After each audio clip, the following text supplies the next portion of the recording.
Co se stane, když se lidé rozhodnou žít na okraji světa? Island, izolovaný v severním Atlantiku, se zdá být místem, které příroda pro člověka nikdy nezamýšlela. Země ledu, sopek a dlouhých nekonečných zim. Zde se může země každým okamžikem otřást a roztavená láva se nachází jen pár kilometrů pod povrchem. Na první pohled se zdá, že neexistuje žádný důvod, proč by na takovém místě měl vzniknout prosperující národ. Ale právě to, co dělá Island nebezpečným, je zároveň tím, co proměnilo osud celého ostrova. A tento příběh začíná zdrojem energie, který tiše doutná hluboko pod zemí. Ale než tento zdroj energie proměnil Island v jednu z nejprosperujících zemí světa, museli se jeho obyvatelé naučit přežít na jednom z nejizolovanějších míst na zemi. První věc, které si mnoho lidí po příjezdu sem všimne, není chlad. Je to rozlehlost. Pole z tvrdlé lávy se táhnou až k obzoru. Sněhem pokryté hory stojí tiše proti větrům severního Atlantiku. A někdy, po hodinách jízdy, cestovatelé sotva zahlédnou jediný dům, kromě několika malých stavení, roztroušených po nesmírné krajině. Na Islandu jsou místa, kde má význam vzdálenosti zcela jiný smysl. Nikoli vzdálenost mezi dvěma městy, ale vzdálenost mezi lidmi a zbytkem světa. Někdy stačí stát uprostřed lávového pole a hledět k obzoru, aby měl člověk pocit, že je jediným lidským tvorem, který na ostrově zbyl. Pozoruhodné však je, že Islanďané nikdy nepovažovali tuto samotu za něco děsivého. Vyrostli s ní, naučili se s ní žít a časem ji proměnili v součást toho, jak vnímají svět. Izolace není jedinou věcí, která dělá Island jedinečným. Ostrov leží přímo na hranici dvou obrovských tektonických desek země, severoamerické desky a euroasijské desky. Každý rok se tyto kontinentální desky nadále pomalu vzdalují od sebe a rozšiřují Island o pár centimetrů. To z něj činí jedno z mála míst na světě, kde lidé mohou zřetelně cítit, že se země pod jejich nohama den za dnem stále mění. Pod mechem porostlými lávovými poli leží dávné proudy z tvrdlého magmatu a pod rozlehlými ledovci se nacházejí vulkanické systémy, které zůstávají činné dodnes. Právě toto setkání ohně a ledu utvářelo mimořádnou islandskou krajinu. Ale pro místní lidi to není žádný turistický slogan. Je to každodenní realita. Místo, kde stoupající sloupy páry, jemné otřesy podzemí a neustále se měnící příroda jsou prostě součástí každodenního života. Změna se neděje jen pod zemí, je přítomná každý den i na obloze. Lidé zde často žertují s návštěvníky slovy: pokud se ti nelíbí současné počasí, počkej 5 minut.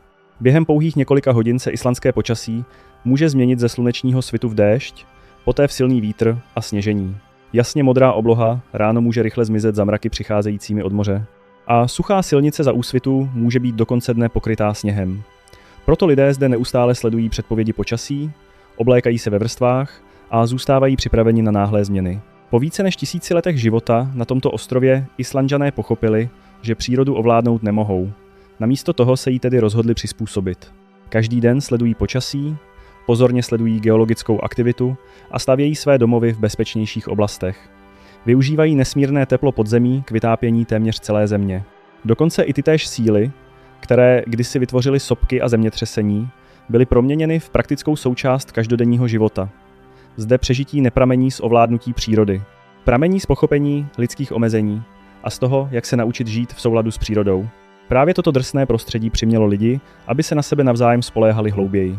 S populací pouhých asi 400 000 obyvatel funguje celý Island, podobně jako malá vesnice rozprostřená po severním Atlantiku.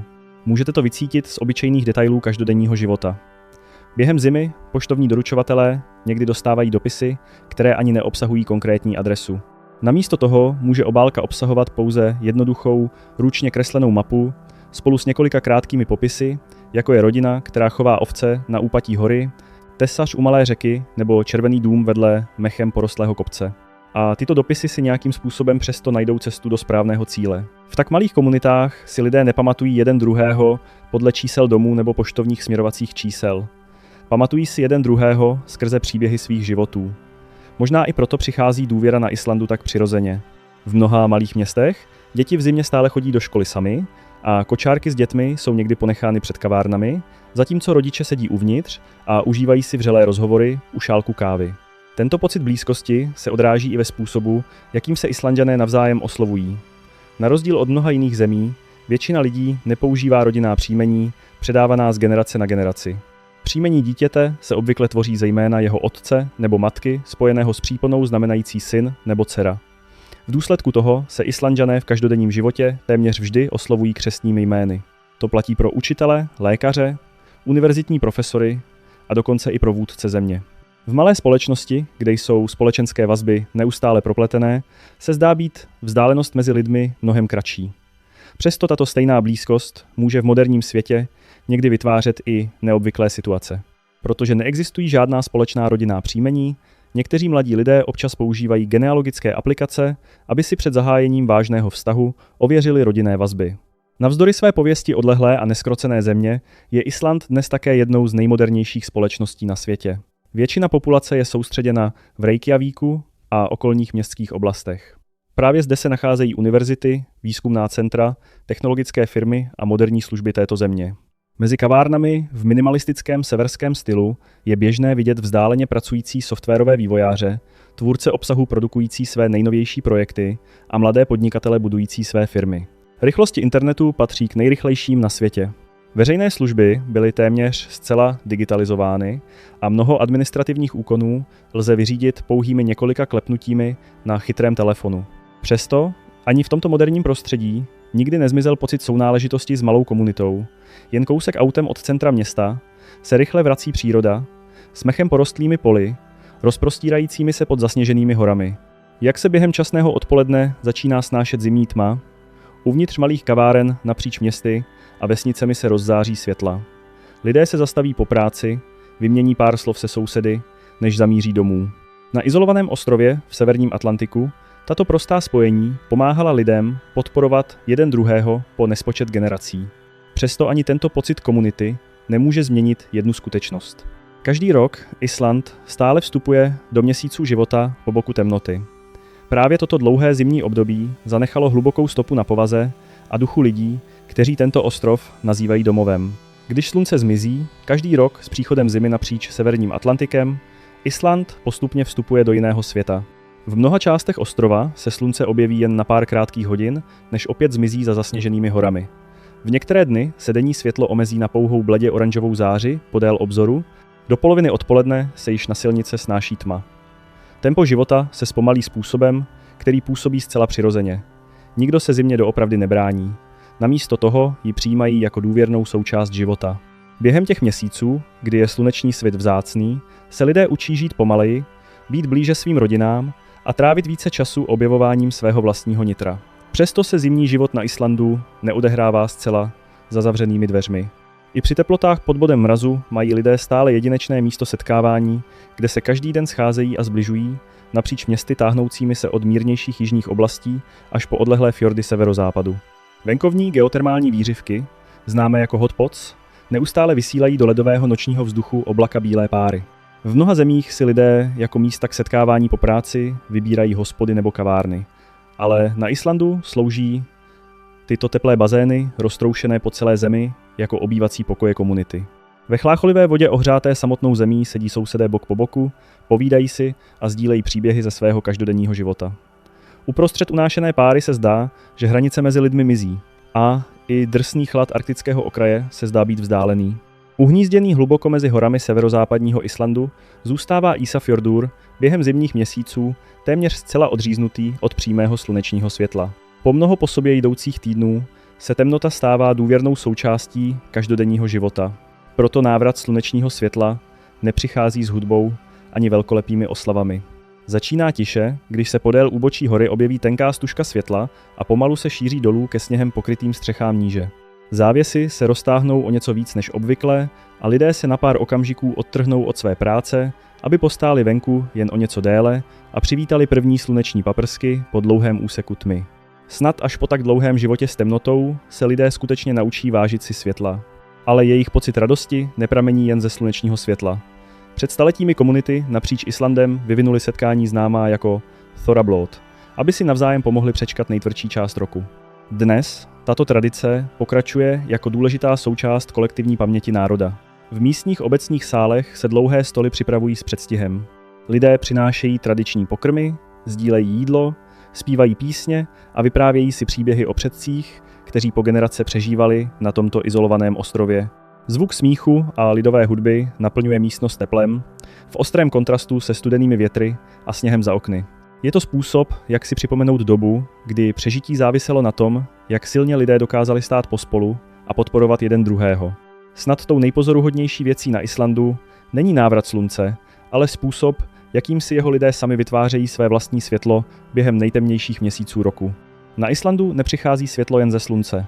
Lze ho nalézt také v teplých kuchyních, v rozhovorech sdílených se sousedy a v pocitu spojení, který lidi svádí dohromady během dlouhého zimního období.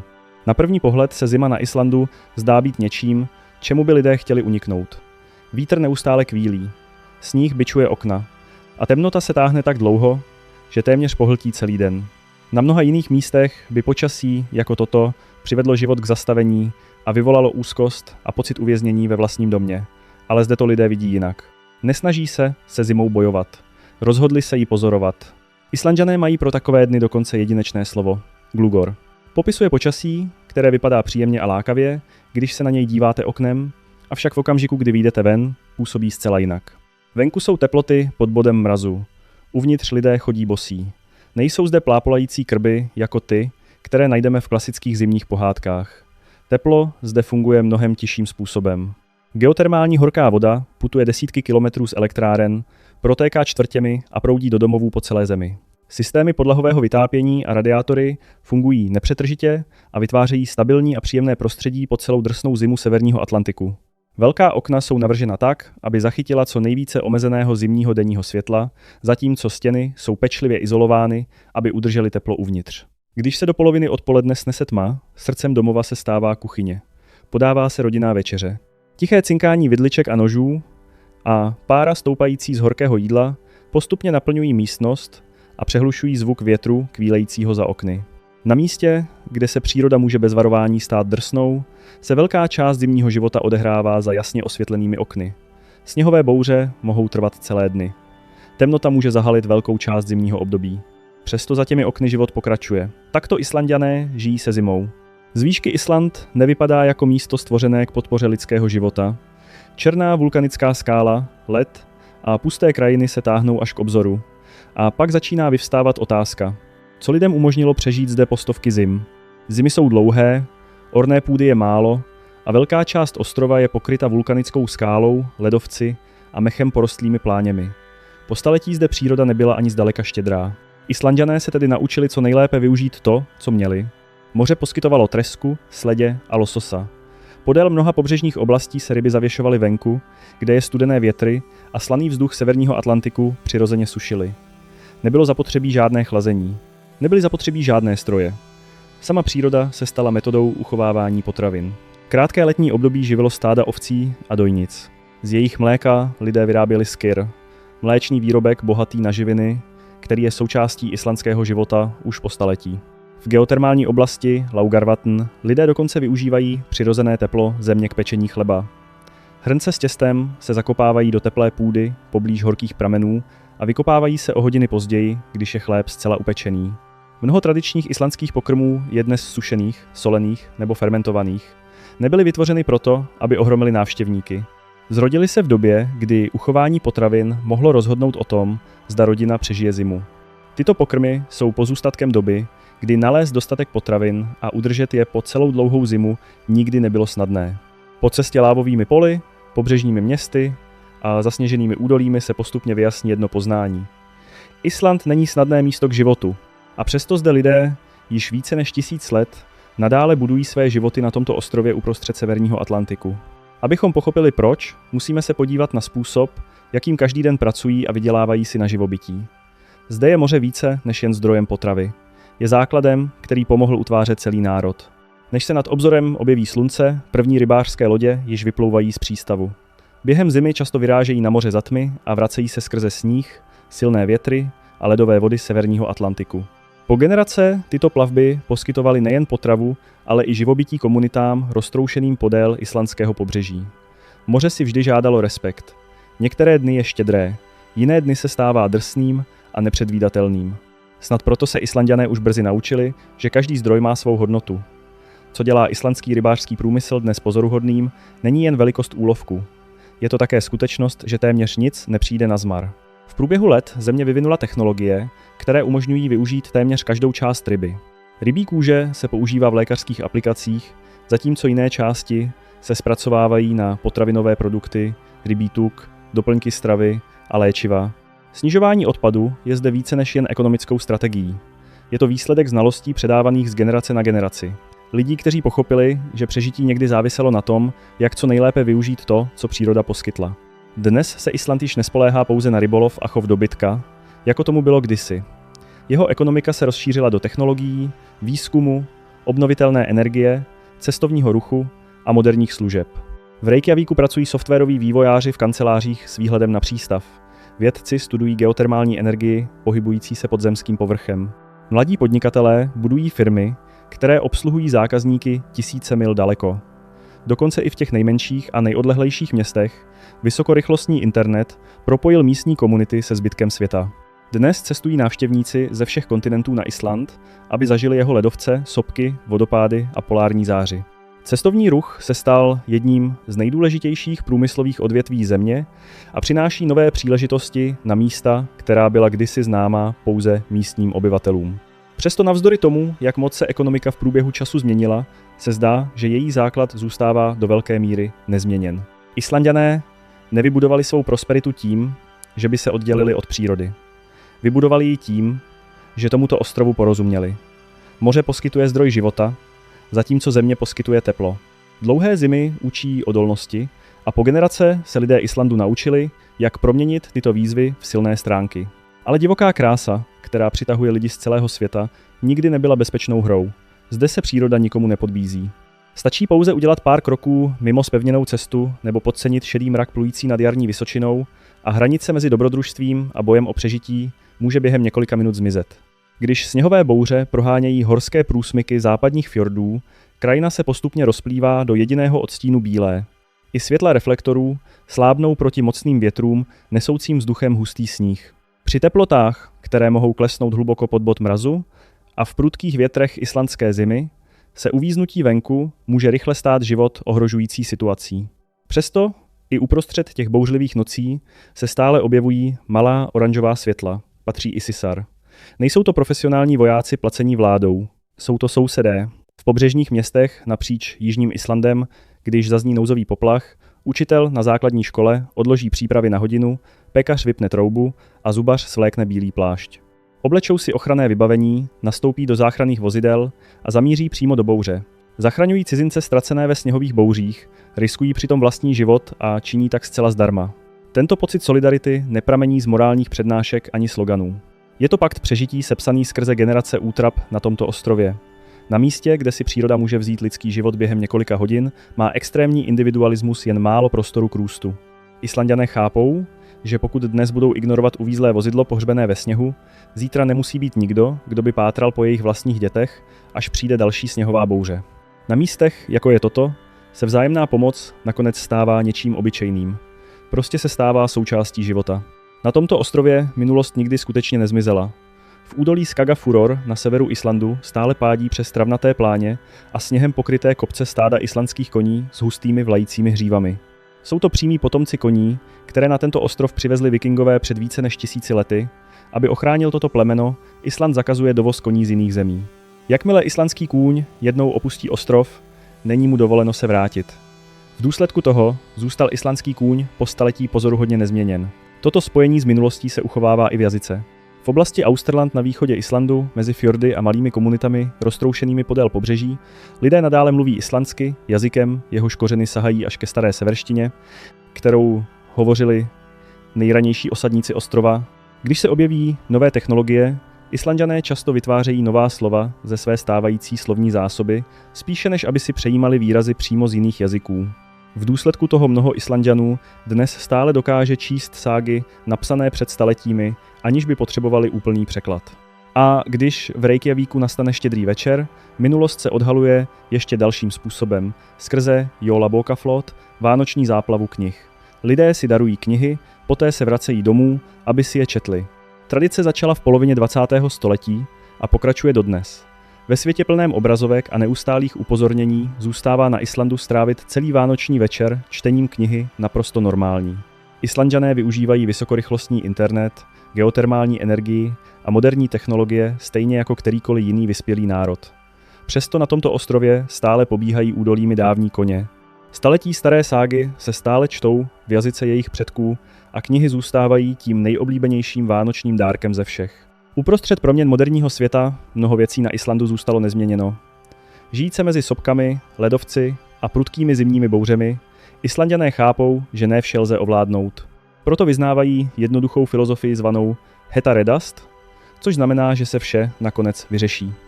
Není to slepý optimismus. Je to přesvědčení utvářené staletími života po boku drsné a nepředvídatelné přírody. Zatímco venku krajinou prolétají sněhové bouře, život uvnitř pokračuje s teplými světly, horkým šálkem kávy a pocitem pohodlí a klidu. Snad právě to umožnilo Islanďanům zůstat na tomto ostrově více než 1000 let. Nesnaží se přírodu ovládnout, učí se s ní žít a proto v této zemi ohně, ledu a dlouhých zim je Island více než jen místem k životu. Je domovem. Pokud se vám tento příběh o Islandu líbil, rádi bychom si vyslechli vaše myšlenky v komentářích níže. Nezapomeňte odebírat kanál a připojte se k nám pro další fascinující cesty a příběhy z celého světa. Těšíme se na vás v příštím videu.